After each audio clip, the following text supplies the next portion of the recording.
Assalamualaikum warahmatullahi wabarakatuh. Halo anak-anak, apa kabar? Semoga anak-anak selalu dalam keadaan sehat dan selalu dalam lindungan Allah Subhanahu wa Ta'ala. Amin ya robbal alamin. Apakah teman-teman semua sudah siap untuk menyimak pembelajaran pada hari ini? Tentu saja teman-teman harus selalu siap dan juga semangat menyimak pembelajaran pada hari ini. Namun, agar teman-teman lebih semangat, kita tepuk semangat dulu yuk. Tepuk semangat. Semangat. Untuk memulai pembelajaran pada hari ini, alangkah baiknya kita berdoa. Berdoa menurut agama dan kepercayaan masing-masing. Berdoa mulai. Berdoa selesai. Ibu guru mau tanya lagi nih. Anak-anak tahu tidak hari ini kita akan belajar apa? Hari ini kita akan belajar tema 1 yaitu hidup rukun dan subtema 1 yaitu hidup rukun di rumah. Dan ini adalah tujuan pembelajaran dari materi kali ini. Kita mulai dari menyimak gambar. Apakah teman-teman tahu ini itu gambar apa? Ya, benar sekali. Itu adalah gambar dari hidup rukun. Kenapa sih kita itu harus hidup rukun? Kita harus hidup rukun karena hidup rukun itu menciptakan keharmonisan, persatuan, dan juga kesatuan. Hidup rukun juga saling menyayangi, saling berbagi, saling menghormati, dan juga tidak saling ejek satu sama lain. Apakah anak-anak semua hidup rukun dengan teman-teman sekelas? Tentu saja, itu juga harus hidup rukun dengan teman sekelas agar suasana kelas dan suasana belajar dapat berjalan dengan nyaman karena saling menghargai dan tidak saling ejek. Dengan teman sekelas juga kita harus saling berbagi dan juga saling tolong-menolong agar terciptanya hidup rukun di kelas dan kelas menjadi damai. Kira-kira di mana saja sih kita harus menjaga kerukunan? Kita harus menjaga kerukunan itu di mana saja kita berada, terutama di rumah. Kita harus hidup rukun di rumah dengan ayah, ibu, adik, dan juga kakak agar teman-teman semua paham mengenai bagaimana sih Bu suasana hidup rukun di rumah itu. Nih, contohnya seperti gambar ini. Di situ ada ayah, ibu, kakak, dan juga adik yang saling menghargai dan juga hidup rukun di rumah. Kita semua menginginkan suasana damai di rumah. Kedamaian terjadi karena adanya kerukunan. Jadi, apa sih yang harus kita lakukan agar kerukunan di rumah selalu terjaga? Kerukunan di rumahku selalu terjaga bila aku selalu mendengarkan nasihat ayah dan ibu. Dan mungkin ada juga yang menjawab, kerukunan di rumahku selalu terjaga bila aku tidak mengganggu kakakku yang sedang belajar.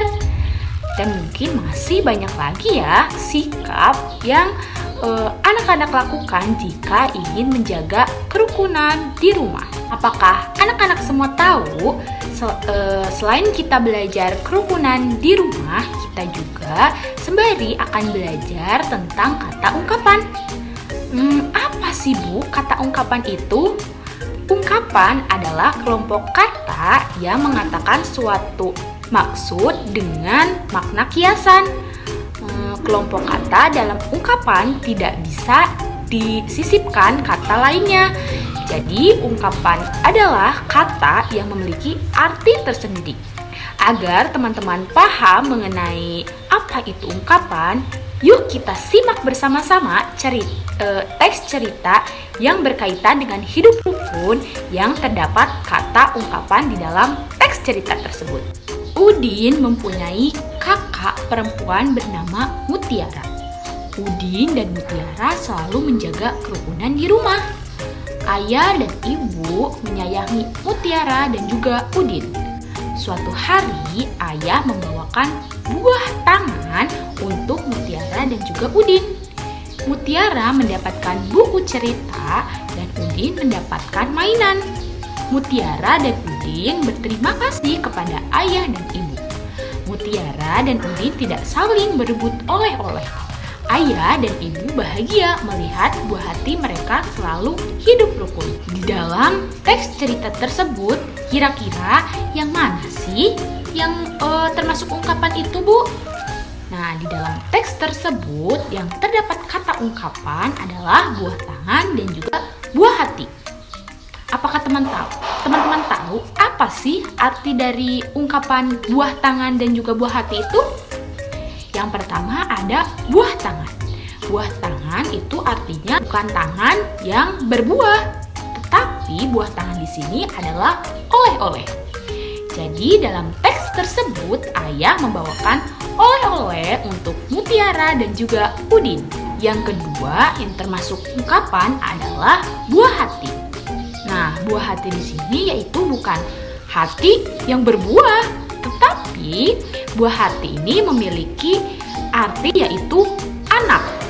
Jadi di dalam teks cerita tersebut, ayah dan ibu bahagia melihat anak mereka selalu hidup rukun.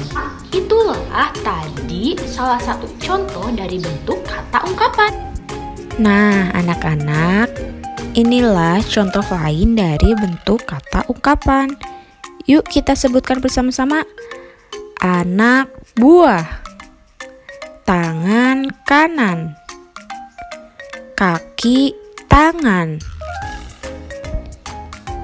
tangan panjang, ringan tangan, angkat tangan, angkat kaki. Setelah teman-teman semua tahu apa itu ungkapan dan apa saja bentuk dari ungkapan, untuk mengukur pemahaman teman-teman terkait materi ungkapan yang tadi kita pelajari, di sini Ibu punya teks cerita dan teman-teman semua sebutkan mana saja yang tergolong ke dalam kata ungkapan. Tika suka sekali membaca buku, sehingga dia dijuluki sebagai kutu buku oleh teman-temannya.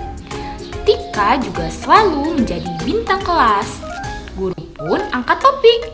Tetapi walaupun Tika selalu dipuji, dia tetap rendah hati dan juga tidak besar kepala. Dari teks cerita tersebut, sebutkan mana saja yang termasuk ke dalam kata ungkapan. Selanjutnya, teman-teman silahkan membuat kalimat yang di dalamnya terdapat kata ungkapan. Hasil dari kalimat tersebut teman-teman bacakan di depan kelas ya. Itulah tadi terkait teks cerita yang di dalamnya terdapat kata ungkapan dan juga hidup rukun. Jadi pada intinya kita harus selalu hidup rukun dengan kakak, adik, ayah dan juga ibu sebagai anggota keluarga, dan kita juga harus selalu hidup rukun dimanapun kita berada. Dan kata ungkapan itu adalah kata yang memiliki arti tersendiri. Alhamdulillahirrabbilalamin, akhirnya pembelajaran pada hari ini sudah selesai. Semoga apa yang telah Ibu sampaikan bermanfaat bagi anak-anak semua dan juga anak-anak semua dapat memahami materi yang telah kita pelajari. Untuk menutup pembelajaran pada hari ini, alangkah baiknya kita berdoa. Berdoa mulai. Berdoa selesai. Sekian dari Ibu. Mohon maaf apabila ada kesalahan dan juga salah-salah kata. Wabillahi taufiq wal hidayah. Wassalamualaikum warahmatullahi wabarakatuh. Dadah.